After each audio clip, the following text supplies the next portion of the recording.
Hello नमस्कार दोस्तों। Corona virus की भीषण और भयावह स्थिति से आप लोग परिचित होंगे और आंकड़े गिनाने की आवश्यकता नहीं है, क्योंकि बच्चा बच्चा आज कोरोना वायरस के आंकड़े जानता है। आज पूरे विश्व में जो अर्थव्यवस्था में जो हालात बने हुए हैं वह काफ़ी चिंतनीय हैं।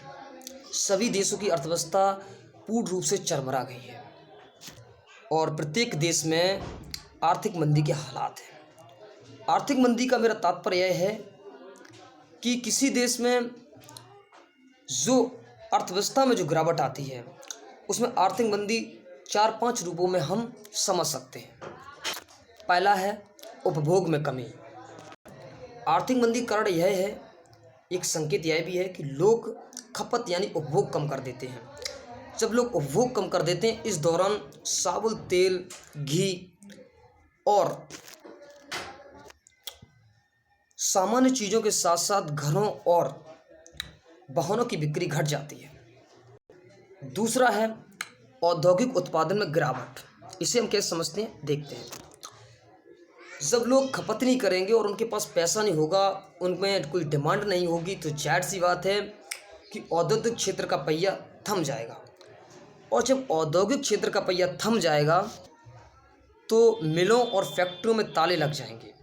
मिलों और फैक्ट्री में जब ताले लग जाएंगे तो जाहिर सी बात है कि बेरोजगारी बढ़ेगी, लोगों के पास पैसा नहीं होगा, कोई उत्पादन नहीं होगा, कोई डिमांड नहीं होगी, कोई आपूर्ति नहीं होगी, तो जाहिर सी बात है अर्थव्यवस्था में गिरावट आना तय है। तीसरा है बचत और निवेश में कमी। मंदी के दौर में क्या होता है कि लोगों के पास आमदनी घट जाती है और वे निवेश कम कर पाते हैं। जब निवेश कम कर पाते हैं तो स्थिति उनकी क्रय करने की क्षमता घट जाती है। इसमें बाजार में तरलता कम हो जाती है। तो हमने 3 पॉइंटों को समझा। अब चौथा पॉइंट यह है बेरोजगारी दर में वृद्धि। जाहिर सी बात है कि जब कोई प्रोडक्शन नहीं होगा तो जाहिर सी बात है कि लोगों के पास पैसा नहीं होगा, प्रोडक्शन नहीं होगा, उनका माल आपूर्ति नहीं हो सकेगी, लोग कोई सामान खरीद नहीं सकेंगे। तो जाहिर सी बात है कि कोई भी कंपनी का मालिक अपने एम्प्लॉयड को वित्त की आपूर्ति नहीं कर सकेगा। और जब वित्त की आपूर्ति पूर्ण नहीं कर सकेगा तो वह अपनी कंपनी में कार्यरत कुछ श्रमिकों को की छटनी करने लगता है और इस दौरान गरीबी का स्तर बढ़ता है। अब क्या होता है, आपने देखा होगा लॉकडाउन की स्थिति में प्रवासी मजदूर गांव की तरफ पलायन कर रहे हैं। क्या आपको लगता है कि गांव की अर्थव्यवस्था, ग्रामीण अर्थव्यवस्था, इन सभी पलायन जो लोग कर रहे थे, प्रवासी मजदूर जो अपने गांव वापस आ रहे हैं, क्या उनको उच्च रोजगार दे सकेगी? शायद नहीं।